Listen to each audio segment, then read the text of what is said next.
The wagons, Matkov's teachers and the first-year border guards with political officer Skvira were sent away before daylight. With me remained 30 to 35 of the most hardy and trained fighters. So we followed those units of the detachment that were leaving through Monastiriska to Gizyatin and Proskurov. Late in the evening we caught up with some artillery unit on the road. Tractors and tractors went without lights, carrying guns of different caliber on trailers. The column stretched along the road for more than a kilometre. Many of the guns had no crews, only a tractor driver or a tractor driver. Standing on the side of the road, the commander was hustling his men, trying to speed up the movement and force the column to follow the shortened distances. When we were close to the commander, he called me over. "Listen, Lieutenant, your men are tired, aren't they?" "Tired, Comrade Kombrig. We're on foot from the border." "Then put them 2 or 3 men on the guns, and we'll move together." We were quite satisfied with such a proposal. The border guards were placed on the guns, and we travelled about 40 kilometres during the night. And in the morning we said goodbye to our companions and continued moving to the east by a parallel country road. In the evening we found ourselves somewhere between Gusyatin and Proskurov, in a settlement located in a deep and round, like a bowl, gully. There we met the local district military commander, a major, who was at the same time the head of the garrison. "Go to the western outskirts of the city and take the defence there by the road," he ordered. I repeated the order I had received, but asked for help in feeding the men. "We do not have our own kitchen. The soldiers have not eaten anything for a long time." Major called a petty officer and ordered, "Take the men to the canteen." In the city canteen we were fed properly. The border guards filled their water flasks and took some food with them. Leaving the cart and the liaisons at the house where the garrison headquarters was located, I led the men to the place where we had just come from. On the outskirts of the town, on both sides of the road, someone had already dug trenches. In them the outpost, and took the defence. Looking around, I noticed a gun behind us, in the garden of the last hut. Skvira and I went there. We talked to the artilleryman and found out that it was the artillery unit we had recently escorted.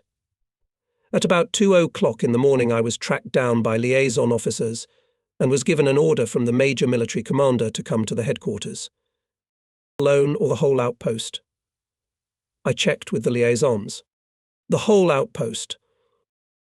"Good. Go through the trenches, wake up the men. Tell the squad leaders to build the personnel immediately." Soon we were at the headquarters. In a large, spacious room sat several commanders' artillerymen, among them familiar Kombrig. "In an hour we are leaving," he said, nodding his head at us. "Some of the guns and tractors will have to be blown up. We have no fuel, no shells either. We can't leave the equipment to the enemy." The commander called several commanders by name and ordered them to start retreating. Then he turned to us. "Come to the table, border guards. I also ask you to sign this act." He handed us a document that had already been drawn up. The act listed the numbers and calibers of the guns, brands of tractors, the circumstances and place of their destruction. Then came the signatures. The last one was the signature of the local district military commander. Skvira and I signed our names. On the hill behind the village stood the tractors and implements prepared for destruction. Everyone went outside. Kombrig gave the signal. One after another explosions followed. The hillock was covered with dust and smoke. When the smoke cleared, we saw mangled guns and tractors. With the extreme shortage of equipment, it was sometimes destroyed with their own hands. There was no other way out. Meanwhile, Hitlerites were approaching Berdichov and Zhytomyr. Separate reconnaissance units of the enemy cut the roads going to Stanislav, Vinitsa, and Proskurov. Here and there, outposts and commandants' offices of our detachment were engaged in fierce battles with the enemy. A particularly serious clash took place near Monastiriska, between the Dniester and Zolotaya Lipa rivers. Here, at the crossroads, was one of the bridges across the Dniester, which the Nazis were in a hurry to seize. The 5th Commandant's office, which was covering the marching column of the detachment, fought with the enemy on absolutely open ground. The enemy far surpassed the border guards in manpower and equipment. He had armoured personnel carriers and tanks. The outposts fought only with small arms and grenades, but inflicted serious damage to the enemy. To seize the bridge, Hitlerites needed considerable time. I remember well the beginning of this battle. Moving following the detachment, the outpost by evening appeared at a small settlement. Some army hospital was sheltering here from bombing. With the head of the hospital, major of medical service, there were 13-15 people of service personnel. We spent the night in the village, and in the morning the major offered to go together. Even before sunrise, our column passed several large and small villages and went down to the Dniester. Along a wide valley the road ran down to a wooden bridge, darkened from time, but still strong. Here we saw heaps of rubble. Behind them, border guards with machine guns were lying in shallow trenches. I saw Lieutenant Alexei Frolov, with whom I had once served at the same commandant's office. Frolov looked at the passing cars with inflamed eyes. He was not wearing a cap, his grey whiskers stood out on his uncovered head. Noticing me, he shouted something. But because of the noise of the engines, it was difficult to make out his words. The border guards offered desperate resistance, several times rushed into a counterattack, but, not having anti-tank means, were forced to retreat, said in one of the documents. -5 Border Commandant's Office, under the command of Captain Terentiev GSS. Cut off. There are no exact data about it. The former Chief of Staff of the 5th Commandant's Office, retired Colonel Mikhail Petrovich Artyokhin, who died in 1971, recalled this battle. As soon as the detachment left Galich, the enemy kept trying to press us to the river. At the bridge over Dniester, near its tributary Zolotaya Lipa, Hitlerites managed to bypass our flanks. Commandant's office took the battle. Commandant Captain Terentiev gathered together machine gun squads and appointed Lieutenant Alexei Alexeyevich Frolov, the chief of the 17th outpost, to command the machine gunners. It was on Frolov's group that the main blow came. Machine gunners fought desperately and put many fascists near the riverbank. Thanks to their courage, the main forces of the commandant's office managed to break through a gap in the enemy's fighting order, break out of the ring and join the detachment. Lieutenant Frolov and the border guards who were with him were killed. Captain Terentiev did not come out of this battle either, but the 5th Commandant's Office continued to fight the enemy for many more days and weeks. Years have passed since my last meeting with Lieutenant Frolov, and now in the central archive of the border troops I as if saw him again, when I was thumbing through the yellowed pages of his personal file. From the photocard, enclosed in the file, looked at me a simple Russian face. The look of grey eyes was stern and calm. Frolov's biography was simple and straightforward. He began his border service as a private in the Slavuta border detachment. He graduated from the School of Junior Commanders. He became a foreman of the outpost, then assistant chief and chief of the outpost. He was a man who never gave up before difficulties, characterized by fearlessness. I remember how shortly before the beginning of the war, when we were at the training camp in Moscow, the head of the border troops, General Sokolov, came to us. He summarized the results of the training for the week, and then asked how we were doing, what was our mood. We were not very happy with some of the classes designed for inexperienced, novice border guards. Taking advantage of this conversation, Frolov, with his usual directness, remarked, "Comrade General, why are they playing border guards with us here? We are not first-year soldiers or cadets of the school. Some of us have already served on the border for a dozen years. How to lie on duty, how to move on patrol, we pass this science every day on the border. Let them teach us here what they can't teach us in the detachment. They will show us new military equipment, give lectures on some issues of tactics of modern combat, tell us about the methods of reconnaissance work. And at the same time, it would be nice to see Moscow, go to museums, theatres. After all, many of us have not been in the capital for many years." The head of the troops listened attentively to Frolov, thanked for the useful comments. Significant changes were made in the schedule of our classes. So remained Communist Frolov until the last minute of life. He consciously went to self-sacrifice, saving the lives of his comrades in the commandant's office. Lieutenant Frolov fought in battle to the last cartridge, as long as his heart was beating. Let his wife Anastasia Andreevna, his fellow countryman from the village of Filino, Ivanovo region, where he was born and grew up, know about it. Details of heroic fight of Captain Terentiev and soldiers of his commandant's office with German fascist invaders are also known. Border guards fought to the last and all died breaking through the ring of encirclement. It was like Commandant Terentiev. Not so often, but I had to meet Captain Terentiev when I was serving at the 5th Commandant's office. Communication with him left the kindest memories of him as a serious commander, skillful organizer of border protection, sensitive mentor of border guards. His manly, tanned, almost bronze face, slender, lean figure, as if dried by the hot winds and scorching desert sun, are forever etched in my memory. And so it was. For many years Captain Terentiev served on the Turkmen border. The civil war and the fight against the Bazmiki were on his shoulders. The communist Terentiev was utterly devoted to the people, the party and military duty. Captain Terentiev's wife Maria Leonidovna now lives in Tashkent. His daughters Gertrude and Olympiada have grown up. Olympiada visited me in the summer of 1968. I was just like that she pointed to her daughter, with whom she came together, when on the morning of June 22nd, 1941, my father came home and said that the Germans had attacked us. I looked out the window, but I saw nothing but high mountains covered with fir trees. Soon a truck arrived. Women and children were already sitting in it. My father put us in the car and said goodbye to us. In the morning we arrived in Stanislav. Red Army soldiers were coming along the roads to the front, tanks and guns were moving. Having passed the machine gun barrier of the 5th Commandant's office headed by Lieutenant Frolov, we arrived at the Zbruch River in a few hours. On a steep hill lay the town of Gziatin in the green of orchards. The walls of the church were dazzlingly white among the houses scattered everywhere. Gziatin is the old frontier. It was here, as we supposed, that the Red Army units that had withdrawn from the frontier were to repel the enemy. The city was still asleep. But on the other side of the Zbruch could see the figures of soldiers in green caps. On the big stone arch in front of the bridge was a slogan: "Socialism will erase all the boundaries of capitalism." Just beyond the bridge lay hand-held machine gunners.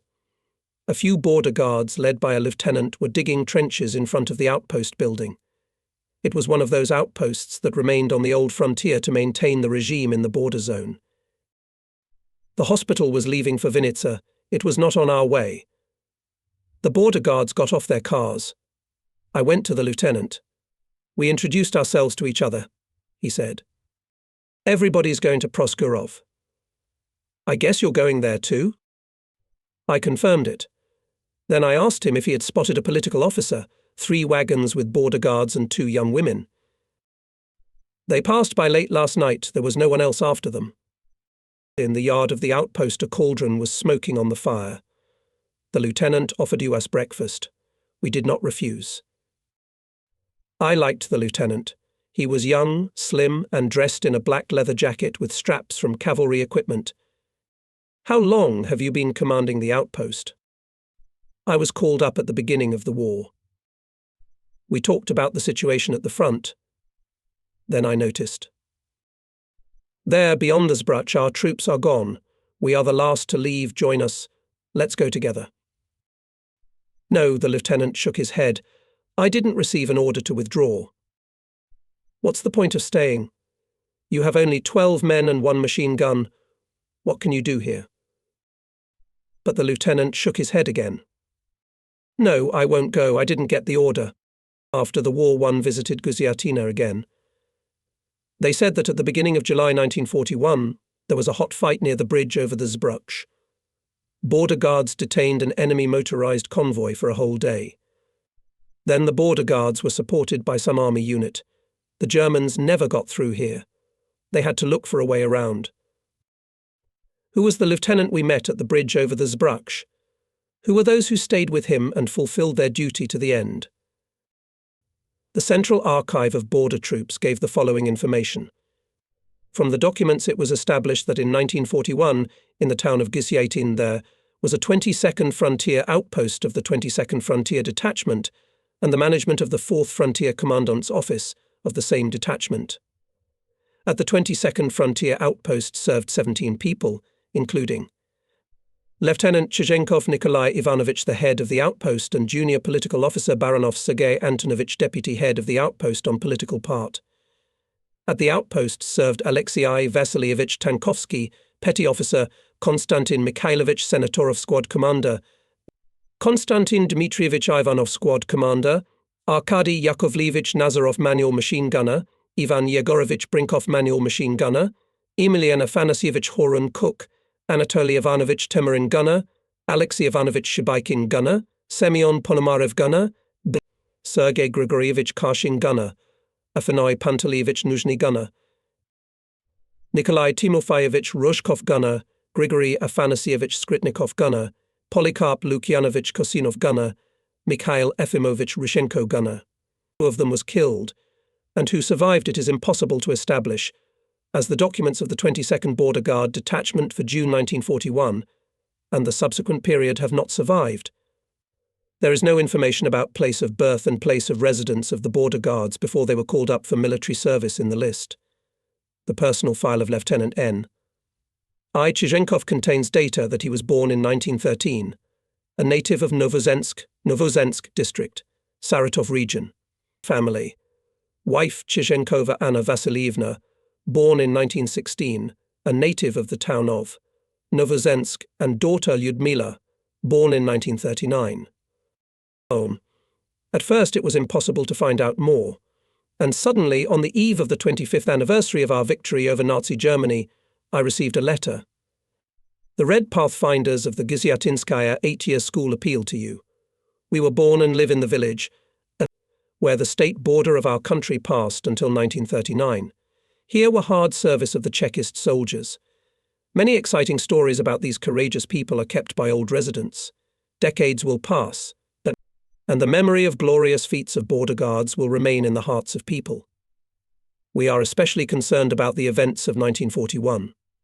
It is known that on July 5, 1941, a group of border guards took the first blow of fascist soldiers. Border guards fought selflessly, remained faithful to the military oath to the end. The pioneers wrote that they were searching for the border guards of Gizyatinskaya frontier outpost that they found in the city of Novosensk, the sister of the head of the outpost I, Dupsova, and the sister of the head of the outpost I, Dupsova, and in the city of Khmelnytsky, the wife of N. Chizhenkov Anna Vasilievna. Anna Vasilievna Chizhenkova wrote to the pioneers about the life and heroic death of her husband. It turned out that Chizhenkov died while saving the regimental banner in 1941, somewhere between Vinnytsia and Kiev. On the last letter of N.I. Chizhenkov, dated July 26, 1941, is the address the Red Army of the Southwestern Front, PN 505, Command T, 22 Border Guard Detachment NKVD. Pioneers also asked to clarify the name of one of the soldiers of the 22nd Outpost. He is known to them as Teterin, but in the lists of soldiers is listed as Temerin. We made a repeated request to the Central Archive of Border Troops, to which they replied as follows: to your letter we inform you that in the personnel record book of the 22nd Volochi Border Troops for 1940 to 1941, there is the following: Teterin Anatoly Ivanovich, a gunner of the 22nd Border Troops. The surname Teterin is written illegibly, it can be read as Temerin. We cannot clarify the surname Teterin I. We cannot, as there are no other documents on the personnel records of the 22nd Border Troops in the archives.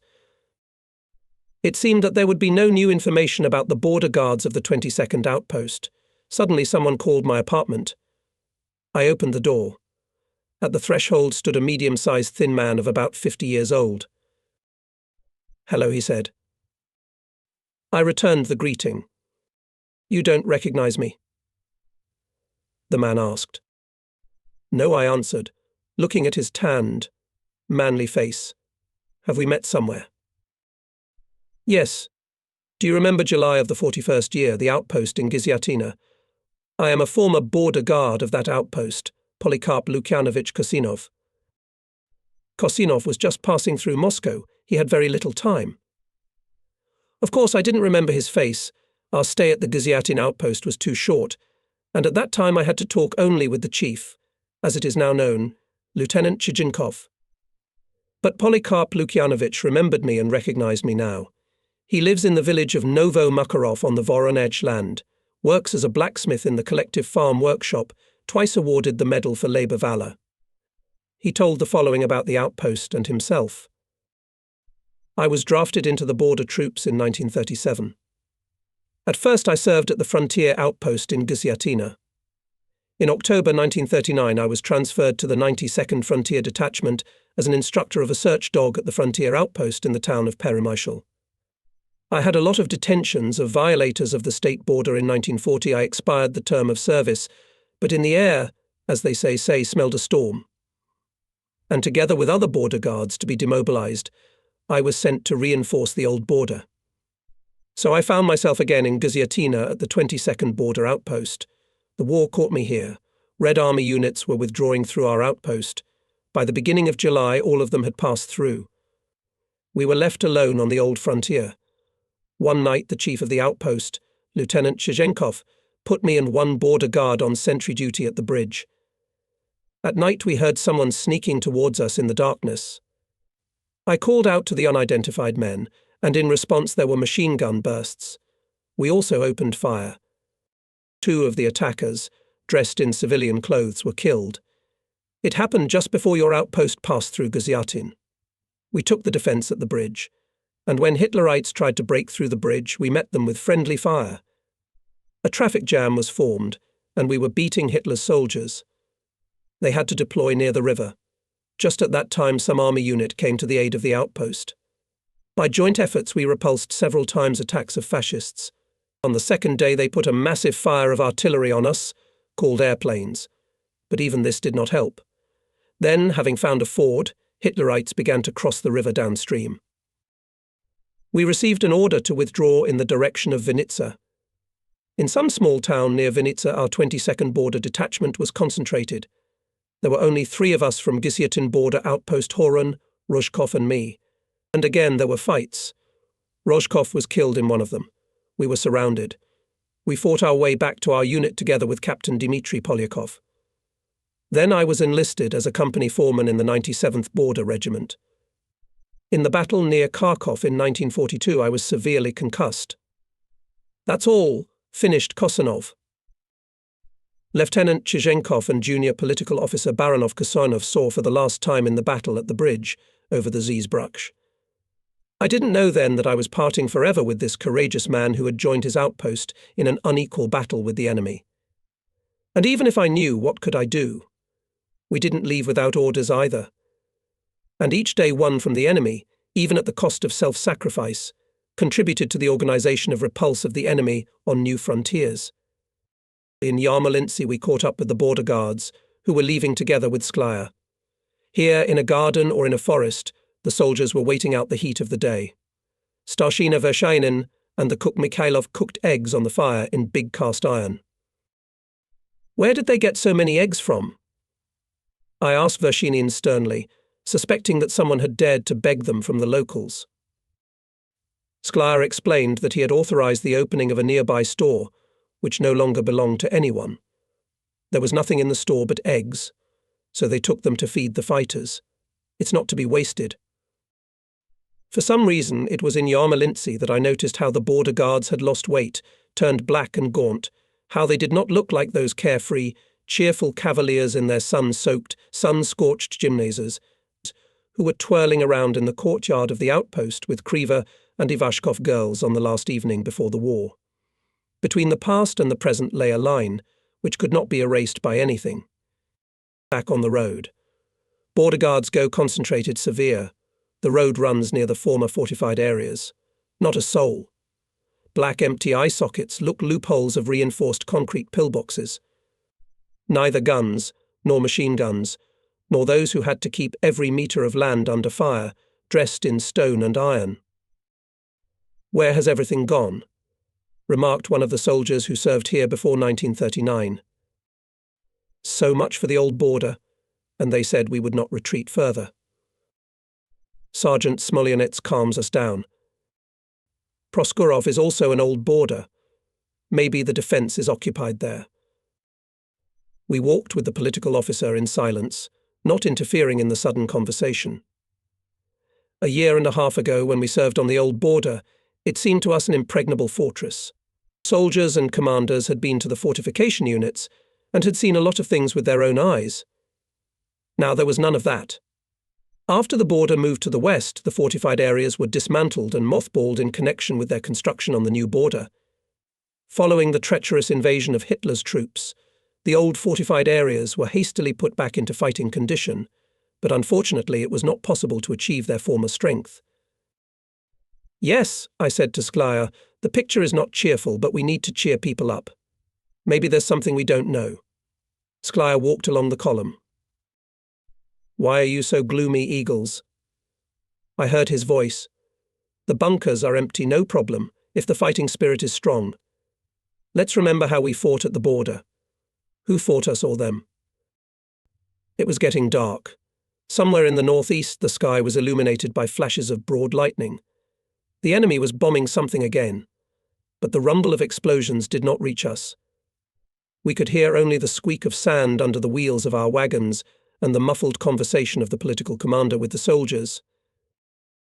By July 7th, the majority of the detachment units concentrated in the area of the railway station Proskurov. It was supposed to transfer the detachment from Proskurov by railroad transport through Starokonstantinov to Kazatin. However, by this time the Germans approached Berdichov. Colonel Rogatin, the chief of staff of the Ukrainian frontier district, who was in Proskurov, changed the original plan and ordered to withdraw through Zemarinka, Vinitsa and Kazatin to the town of Skvira. Those who had time to load into echelons were sent there by railroad. Others, mainly the detachment headquarters and headquarters units, were moved by motor transport. Individual outposts, for which there were not enough cars, went to the point of concentration by country roads. We approached Proskurov late in the evening after another bombardment. The railroad tracks were full of overcrowded military echelons. People were sitting on the steps, in the vestibules, on the roofs of the cars. Having stopped the border guards at the station, I, with my contacts, began to sneak through the railroad tracks. With difficulty, I found the train with the border guards. There I saw Captain Shabakov. "Well, have you arrived?" Without letting me report, asked the commandant. "Is everything all right?" "That's right," I replied, and added only that the wagon is out of order, and it's a bit heavy to carry the machine gun on yourself. Another 10 men rubbed their feet. Besides, we have 2 Matkov teachers with us. All in all, 15 people, as they say, unfit. I don't know how Gavril Ivanovich treated other chiefs of outposts, but he treated me with great trust and fatherly kindness. Although our joint service was short, Shapakov took over the commandant's office. Only in early 1941 I believed in him, his commanding talent, calmness and judgment. Between us there was complete mutual understanding. That's when the commandant realized that I would not complain in vain. "Let's bring those who find it difficult to go here, and hurry up, and with the rest go through Starokonstantinov to Skvira." I ran across the railroad bed and quickly gathered the people who were to be sent with the echelon. Politruk Skvira led them to the station. "Stay with them," I shouted to Maxim after them. We went on our way. Imperceptibly we measured 10 kilometers, perhaps more. Suddenly the column stopped. The chief in the head was transmitted through the ranks. A motorcycle with a sidecar stood across the road, and 3 men were walking near it. One of the patrolmen, obviously the senior, asked impatiently, "Where is he, your chief?" I introduced myself. "You can't go to Starokonstantinov, the Germans are there," he said.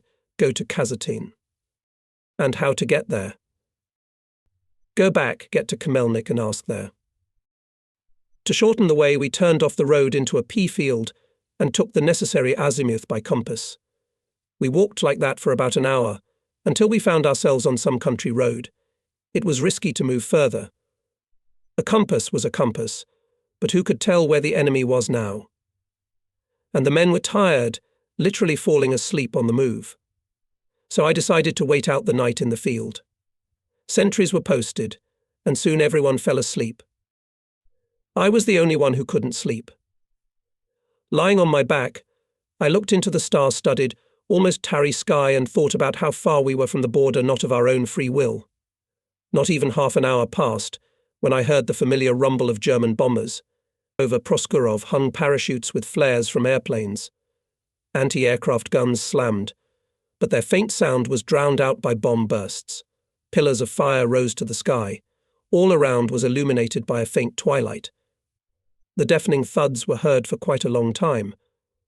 I quietly fell asleep to the sound. When I woke up, I realized that it had long since dawned. There was an amazing silence.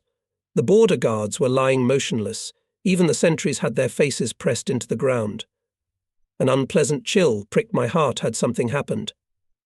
I started breaking Vershinin, who was lying closest to me. Mikhail mumbled something and opened his eyelids heavily. I was relieved from my heart fatigue had broken people. We should leave the open place as soon as possible. God forbid airplanes would come. But the horses can hardly stand on their feet. Vershinin makes straw harnesses, and cavalrymen begin to rub the muscles of our horses. The country road brought us to the bank of a quiet, sedge-covered river.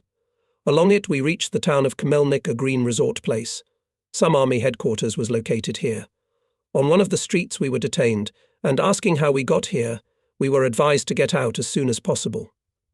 Except for the field guard, there were no troops in Khmelnyk. Somewhere halfway to Kazatin, walking far from the main roads, we came upon a quiet village.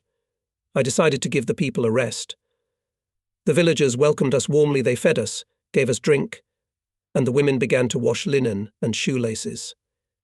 For the first time after leaving the border, I touched my face with a razor and shaved off my beard, which had already grown quite a lot. In the evening, the chairman of the collective farm, a sturdy man of 50, ordered to slaughter a ram. Tables were set up right under the trees. We were treated to meat, fried potatoes, kvass, milk and ryazhenka. Old men, women and children sat at the table with us. Everyone was interested in how things were at the front, where the Germans were. We answered that we were coming from the border. We did not know what was going on in the world. Yesterday Germans were in Starokonstantinov and Berdichev. In Khmelnyk we were still ours. And how will they let the German go further? Asked a very ancient old man. And how many of ours are there against him? Answered the chairman of the collective farm. He said that we beat the Germans back in 1918, and if they come here, we will go partisan, as we did then, in the revolution. Late in the evening we left our shelter, and all night we walked along the field, the road, the ravines, until at last we saw the outline of the town. All along its outskirts stretched trenches. There were also mounted guns. In some places we could see tanks buried in the ground up to their turrets. Kazatin was in front of us. Patrolmen stopped us and, having checked our documents, told us how to get to Skvira. On the morning of July 11th, the outpost arrived in Skvira. The small town was literally drowned in gardens. By a huge pond we found our commandant's office. A group of fighters together with Skvira, who had travelled from Proskurov by echelon, was already here. There were also our orderlies, Matkov teachers. Maxim reported to me that Captain Gladkik had ordered to send the girls to Kiev with passing cars. But there was a difficulty during the bombing of the train in Proskurov. Their documents along with other things were burned. Who would believe in Kiev that they were teachers? It was wartime.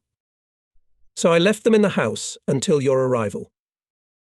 All right, I said, we'll think about what to do next. Klavdia Yakovenko and Valentina Kovaleva felt that the conversation was about them and came up to us. We are not going anywhere from you, they said. We have been walking with the outpost from the very border, and now, when it became quiet, you want to send us somewhere. I told the girls that they should let me have a break from the road first, and then we'll figure out what's going on. There is nothing to sort out. We are not a step away from you, said Yakovenko cheerfully. To which I replied, You must understand, girls, that I myself to decide the question of your future fate cannot. This is a matter for the command. Soon I reported to Major Vrublevsky about the arrival of the outpost. At the same time I asked him what to do with the teachers. They are not subject to military duty. We can't leave them in the detachment, said Vrublevsky. As for the documents, it's easier. Write with Skvira under what circumstances they were burned. We'll give the girls certificates. With the certificates and the money certificate, which I had written out in the financial section at my own expense for a month, I went back to Klava and Valentina. How reluctant they were to part with the border guards of the outpost, with whom they had travelled from the very border. But what was to be done? The squad cars were leaving for Kiev. The teachers were sent with them. After the war, looking for Kovaleva and Yakovenko, I received an answer from the Novopskov Police Department. We inform you that citizen Kovaleva, Valentina Sergeyevna, born in 1918, does not live in the district. In 1945 VS, Kovaleva worked as a teacher at the school in the village of Berezovka for only 4 months. After that she left in an unknown direction. In the Regional Address Bureau of the Ministry of Internal Affairs of Lugansk region and Novopskovsky passport office she is not registered or discharged. It took a long time to get any information about Klavdia Yakovenko, but still the girls were found many years after the war. V.S. Kovaleva lives in one of the state farms of Volyn region, and K. I. Yakovenko in the village of Prosyanaya, Dnepropetrovsk region. Now both teachers are retired and have sons. We just saw the girls off when a new order came to send to the cavalry squadron, being formed at the detachment headquarters Petty Officer Vershinin and all the cavalrymen of the outpost. The horses for formation and supply horses were also transferred to the same squadron. Similar orders were given to all outposts. The detachment command created a mobile reserve in case of any complications. The measure was reasonable, but the situation of outposts, left without means of transportation, was getting worse. Our economic managers worked the old-fashioned way. When we stood in place, they supplied us more or less tolerably well. But as soon as the outposts dispersed or began to march, all communication with the rear was cut off.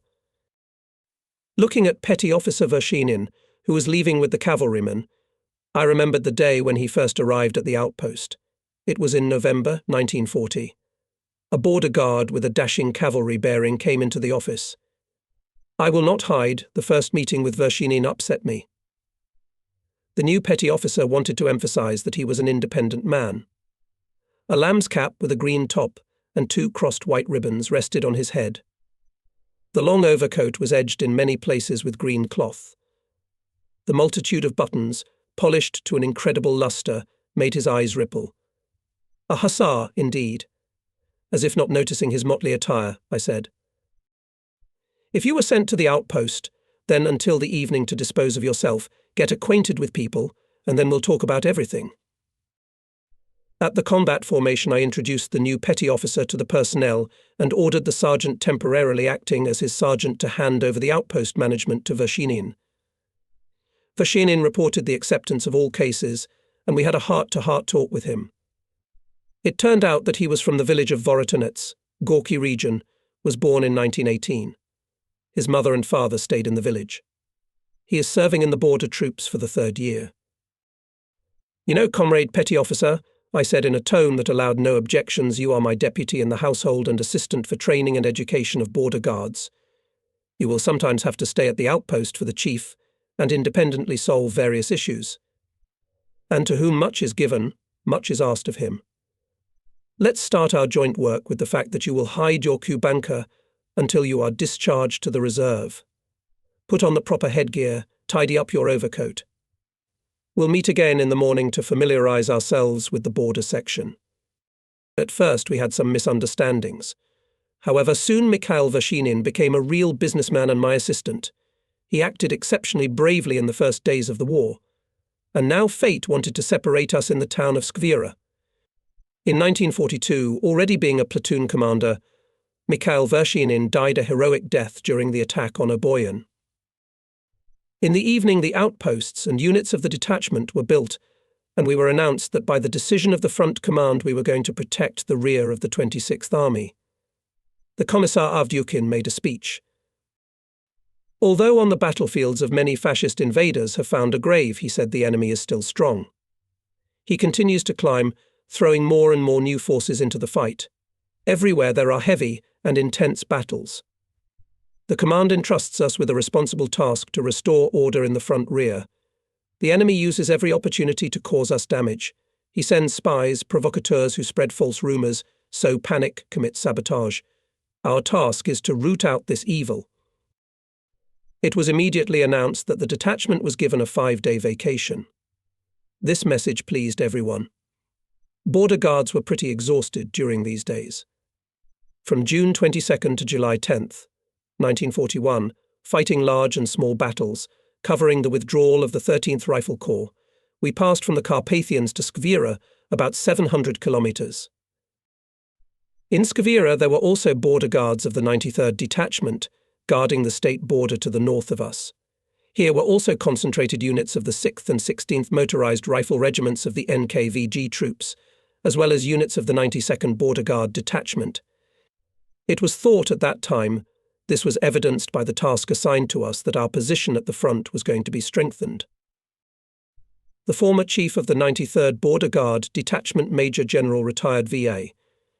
Abizov recalls after leaving the border in July 1941, the Border Guard Detachment's 92nd, 93rd, 94th came to the frontier Zitomir Kazatin Mikhailovsky Huta and were united into one consolidated barrier detachment. I received a radio telegram from Colonel Rogatin from Brovary near Kiev, where the headquarters of the border troops of the Ukrainian district was located, informing me that I was appointed commander of this detachment. My headquarters was stationed in Skvira.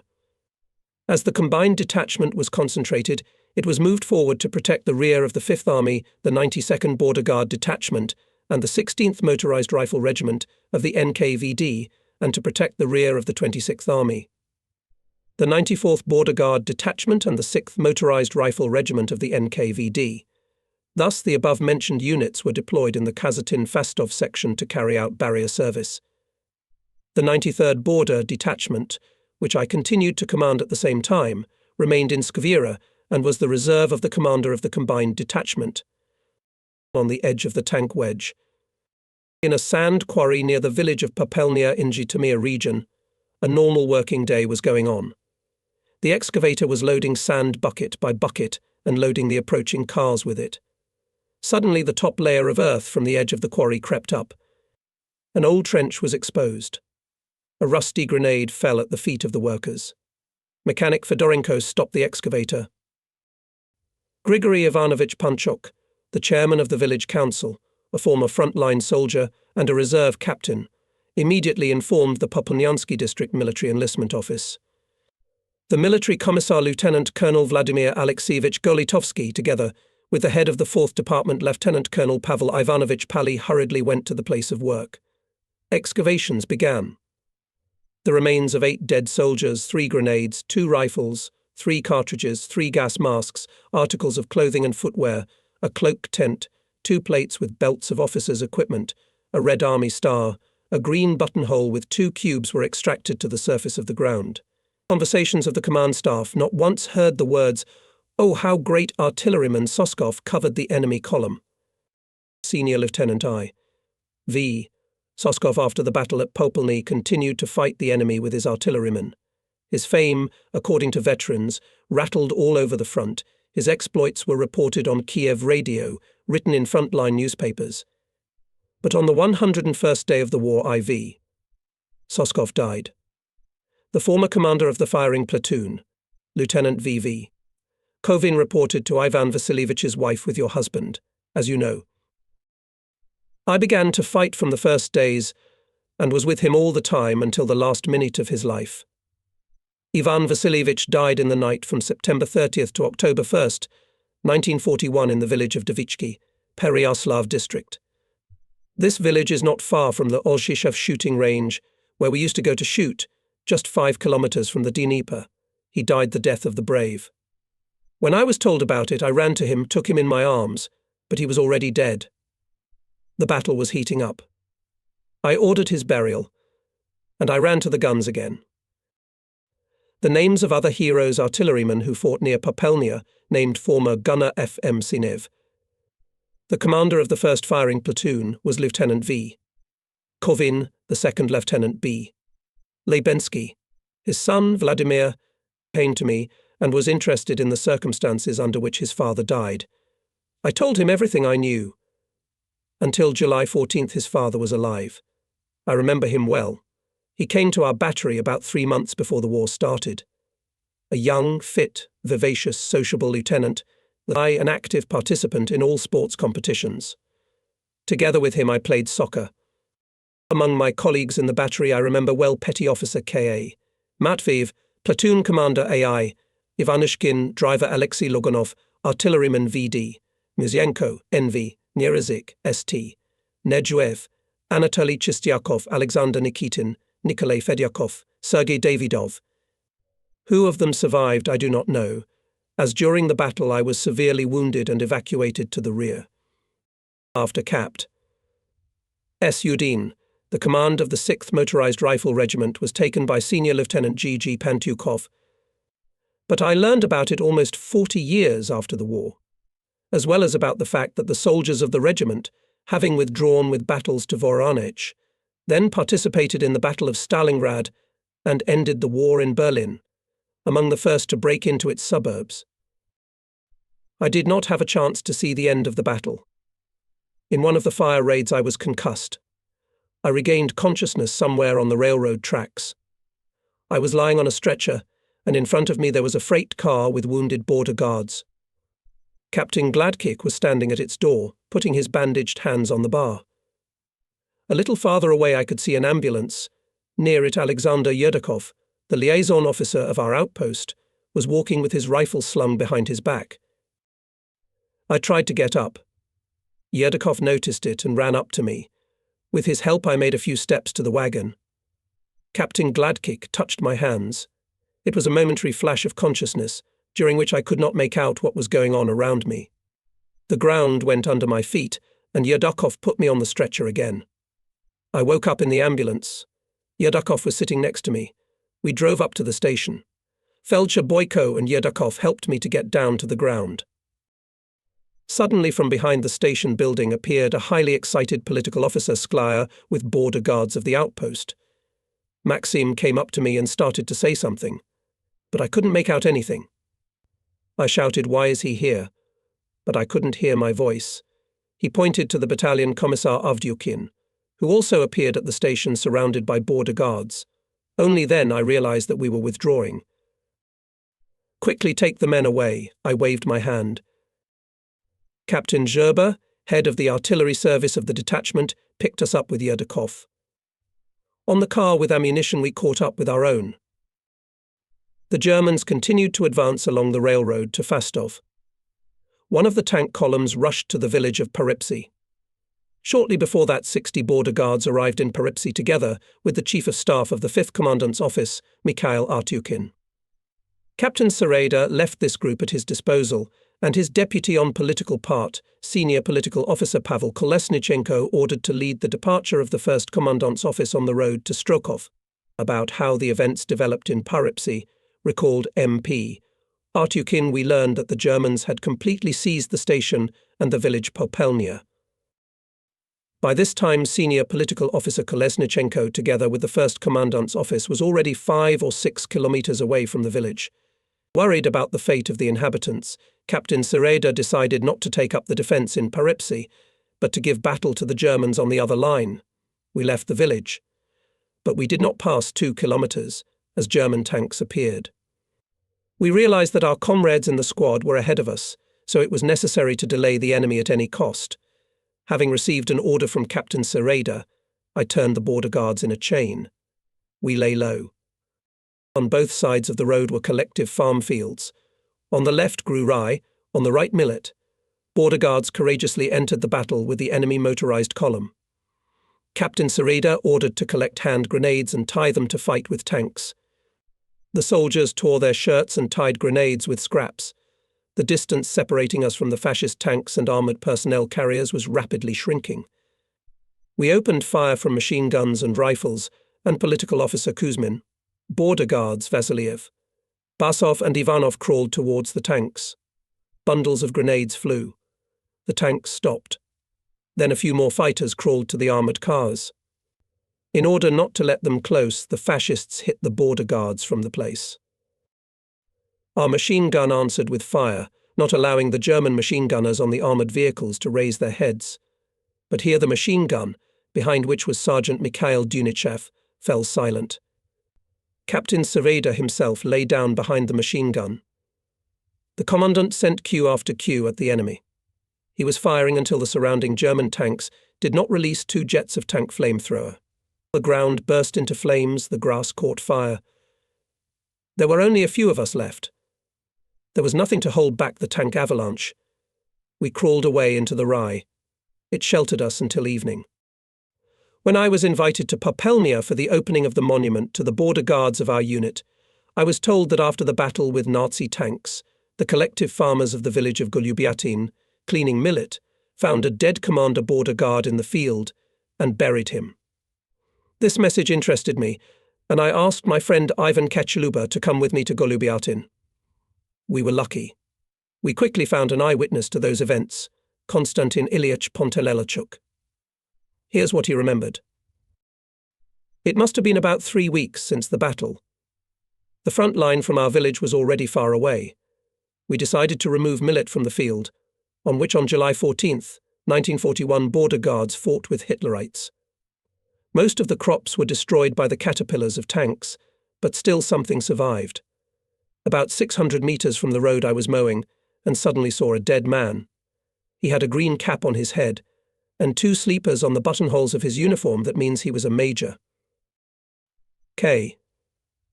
I, Pontelelachuk, did not remember the major's surname.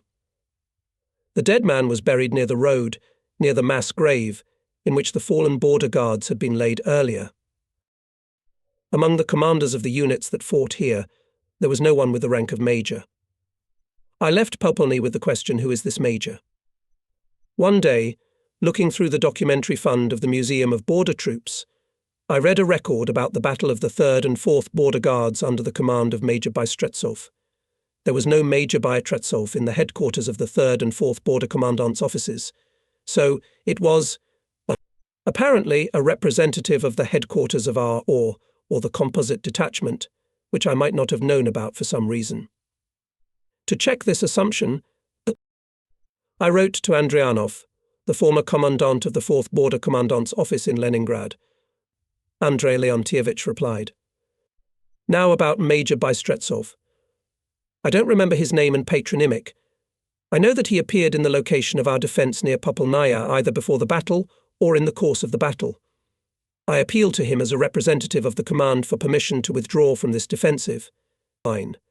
He died at Popelnia because I was given his overcoat with the insignia of Major 2 Sleepers. The Chief of Staff of our detachment F.I. Wroblewski specified that on the eve of the war, from the detachment left the Chief of the 1st Department, Major Lertzman. Instead of him, another comrade was appointed to this position by order of the district. But he did not have time to come to us. The war began. Perhaps he appeared somewhere later. And now among the archival files I managed to find the order to appoint Major Bystrov Sergei Vasilievich Bystrov to the position of the head of the 1st Department of the headquarters of the 94th Border Detachment. Comparing the stories of the participants of the events of those days with the text of the order, one should come to the conclusion that Major Bystretsov and Major Bystrov are the same person.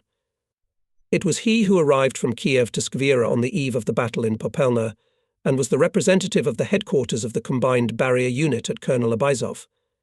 Only the participants of those events inaccurately remembered his surname because of a short communication with him. On behalf of the commander of the composite detachment, Major Bystrov ordered Captain Sereda to cover the withdrawal of the main forces. From the village of Paripsy to the control of the composite detachment in Skvira, Major Bystrov, apparently, went on foot, as there were no means of transportation at our disposal, and on the way he was overtaken by border guards of the 1st Commandant's office, headed by senior political officer Kolesnichenko and Chief of Staff of the Commandant's office Sipkin. They passed about 8 kilometers when they were overtaken by German tanks. Border guards took the battle on a small hill. Throwing bundles of grenades under tanks, fire from rifles and machine guns, we restrained the enemy, recalled about this battle the chief of the 2nd outpost, Dmitry Berdyugov. The fight became fiercer and fiercer. The enemy was building up forces, and the border guards were running out of grenades and ammunition. Then Major Bystro ordered to leave the cover, and the rest to withdraw to the forest, which was about 3 kilometers to the right, on the bank of the river. But few managed to do so. Bystrov himself could not withdraw. The enemy broke through our defences. We suffered heavy losses, Berdyugov told. The political officer Yakov Nestorovich Daimer, political officer Tyorin, Lieutenant Sinokop, Deputy Commandant Senior Political Officer Kolesnichenko, and many other, our fighting friends died. During the withdrawal to the forest were wounded Chief of Staff of the Commandant's Office Sipkin and Political Officer Timoshenko. Yes, the majority of border guards died a heroic death in that unequal battle, and still they forced the enemy to trample on a place and gave an opportunity to the main forces of the detachment to go to a new defensive line. The group, led by Major Vrublevsky, reached the northern outskirts of the village of Strokov. There the border guards met an artillery regiment that was withdrawing to Bila Tserkva. Having informed the commander about the task the detachment was carrying out, Vrublevsky asked for help. The regiment commander agreed and immediately deployed a battery of 76mm guns. The cannons opened fire on the enemy tanks. This made it possible to delay the enemy advance for some time. Having met fire resistance at the boundary of the Rostovitsa River, the Germans suspended the offensive and called a reconnaissance plane to clarify the situation. With his help, they managed to establish the firing positions of the battery. A concentrated artillery and mortar fire fell on the battery. One by one the guns fell silent. The fascists occupied Strokov. However, it rained heavily, and Hitlerites refused from further attack. Unexpected rain and darkness allowed the border guards of the detachment to move to Belaya Tserkva, where the headquarters of the 6th Rifle Corps of the 26th Army was located. We, together with the battalion Commissar Avdyukin, were also going there. The story about this day can be finished with an excerpt from the documents. One of them says the losses of the detachment in the battle near Popelnaya over 100 men killed and wounded. The enemy's losses are not less than 200 men. It is thought, however, that the Germans paid that day a more expensive price. Nobody counted how much Hitler's equipment was taken out of service, how many fascists were laid from Krogliak Height to Strokov village. We were not up to counting. We had a different task before us. And because we fulfilled it there in Svyatoshin and Goluzivka, Kiev citizens got one more day to erect defensive lines, build barricades, form armoured trains, and the command of the 26th Army to pull up its reserves. Only those who have been in this scorcher know what it was like. No, we did not defeat the enemy's tank division. We only delayed the movement of the enemy group for one day. But from such days one from the enemy was formed that first made Hitler's war machine to stomp, and then to stall on the place. On July 14th, 1941 border guards, who came from the Carpathian Mountains, closed the way of fascist tanks to the capital of Ukraine with their chests, forcing Kleist's 9th Panzer Division to stop. With the same selflessness and fearlessness fought on July 14th, 1941, and border guards of the 92nd and 93rd Border Guard detachments, who also stood in the way of tanks of General Kleist from the 48th Motorized Corps. The head of the combined detachment, Colonel Abizov, ordered the commanders of the 92nd Border Guard troops and the 16th Motorized Rifle Regiment of the NKVD to occupy the line Kazatin-Ruzhin-Komsomolskoye by the end of July 13th, and to organize the service to protect the rear of the 5th Army. However, on the morning of July 13th, the enemy suddenly turned his tank and motorized divisions to the southeast from the area of Zhytomyr to Kazatin and tried to bypass it to the east. The 16th Motorized Rifle Regiment of the NKVD internal troops west of the village of Kotlyarka was attacked by enemy tanks and was subjected to heavy bombardment from the air. The soldiers of the regiment fought the enemy fearlessly and even attacked, but suffered heavy losses and were forced to withdraw with their commander Captain Babich to Fastov. To support the regiment, Colonel Abizov sent the 1st Border Commandantry of the 93rd Detachment under the command of Captain Zinovy Osipovich Blumin to Pobushch, the 2nd to Yeshresh, and the 5th to Ruzhin.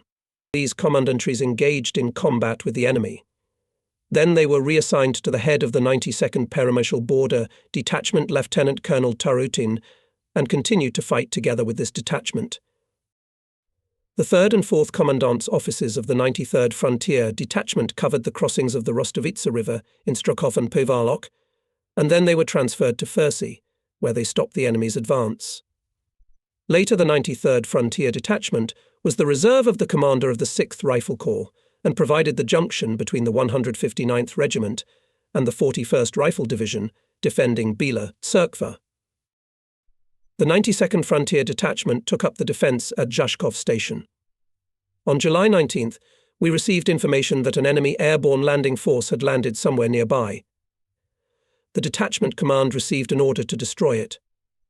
The head of the detachment, Lieutenant Colonel Tarutin, was for this purpose sent to the proposed landing area of the group of border guards under the command of Captain Barinin. Near the village of Konla, it met not the landing force, but the advanced units of the 48th Mechanized Corps of the enemy, engaged in battle, destroyed 4 tanks. But the main battle took place a little later near the village of Roji. The enemy attacked the positions of the 92nd Detachment with a large mass of tanks. In a brutal, unequal battle, border guards fought to the last drop of blood. Lieutenant Colonel Tarutin, the commissar of the detachment Utkin, fought in the fighting order of troops and died heroically. But even after the death of the command, the detachment continued to fight under the leadership of Major Agachik and senior political officer Lubchikov, causing damage to the enemy. Together with units of the 3rd Airborne Brigade, Kiev Artillery School, the 4th Motorized Rifle Regiment of the NKVD internal troops, fought on the front line of the Kiev fortified area and the 20th Slavuta Red Banner Frontier Detachment, where I began my service. Here is what the former political officer Semyon Stepanovich Panteleev recalls about those days. Our 20th Red Banner Frontier Detachment was stationed on the zone, as the old state border was called after 1939. After heavy fighting on the border and the defence of Zhytomyr, by order of the command, the detachment occupied a new frontier 14 kilometers from Kiev on the bank of the Irpin River. Border guards of Alevsky and Yampol Border Guard detachments defended together with us. I remember that the defensive structures in this area have been preserved since the times of the famous maneuvers of the Kiev Special Military District. The commander of our detachment was Major Lyubchenko, later recalled to the headquarters of the partisan movement. The commissar was senior political officer Ivanov, who died in one of the battles. As far as I know, the enemy failed to break through the defence, neither at the section of our commandant's office, nor at the section of the Border Guard detachment. Border guards held firm. They repeatedly went into counterattacks, inflicting tangible losses on the enemy. I remember well the military commander of our commandant's office, political officer Pyotr Dudin. He was one of the heroes of border guards from the Far East, participated in the battles near Lake Hassan, for which he was awarded the Order of Lenin, was a deputy of the Supreme Soviet of the RSFSR. Possessing great endurance and courage, he appeared at the hottest sites, cheering up the fighters, inspiring them with his personal fearlessness. Unfortunately, I do not know anything about his further fate. They say he led a group to carry the banner out of the encirclement, but I never heard of him again. Convinced of the futility of their plans, and having suffered significant losses in manpower and equipment, the enemy rolled back. A more calm period of defence began. Between us and the Germans formed a neutral zone. And now, by order of the higher command in the Border Guard, detachment formed a reconnaissance group to capture Tungs. This group consisted of 50 to 60 volunteer border guards. Its commander was Senior Lieutenant Kizelev. I was appointed political commander. Our group existed about 2 weeks and acted in the area of Irpin and Vorzel. In Vorzel, in the premises of the Children's Sanatorium, was our base. We acted by raids on the Germans, who were mainly engaged in robbing the local population. Our actions were covered by an armoured train. Operations were carried out successfully. On one of these operations wrote an article in the newspaper Izvestia its correspondent V. Poltoratsky. In the Oral Regional Library I found that issue of the newspaper, dated July 31st, 1941. The article was called In Search of Language. V. Poltoratsky wrote it from my words. The results of this Operation 11 killed Germans, captured 2 language weapons property. Lieutenant Olbagov, Deputy Political Officer Shishkin, Border Guards Safin and Zuzgin were especially distinguished then. I remember Junior Lieutenant Shapar was in our group. Military Field Officer Borakov acted well. The last day of the defensive battles was memorable. Again on our share fell a difficult task to cover the withdrawal. At dawn we entered Kiev. I can't forget how the inhabitants of Kiev, who before believed that Kiev would not be surrendered, when they saw that the border guards were leaving, began to join us, and with knots, or even without everything, started to follow us to the Dnieper. This made our situation much more difficult, but we could do nothing.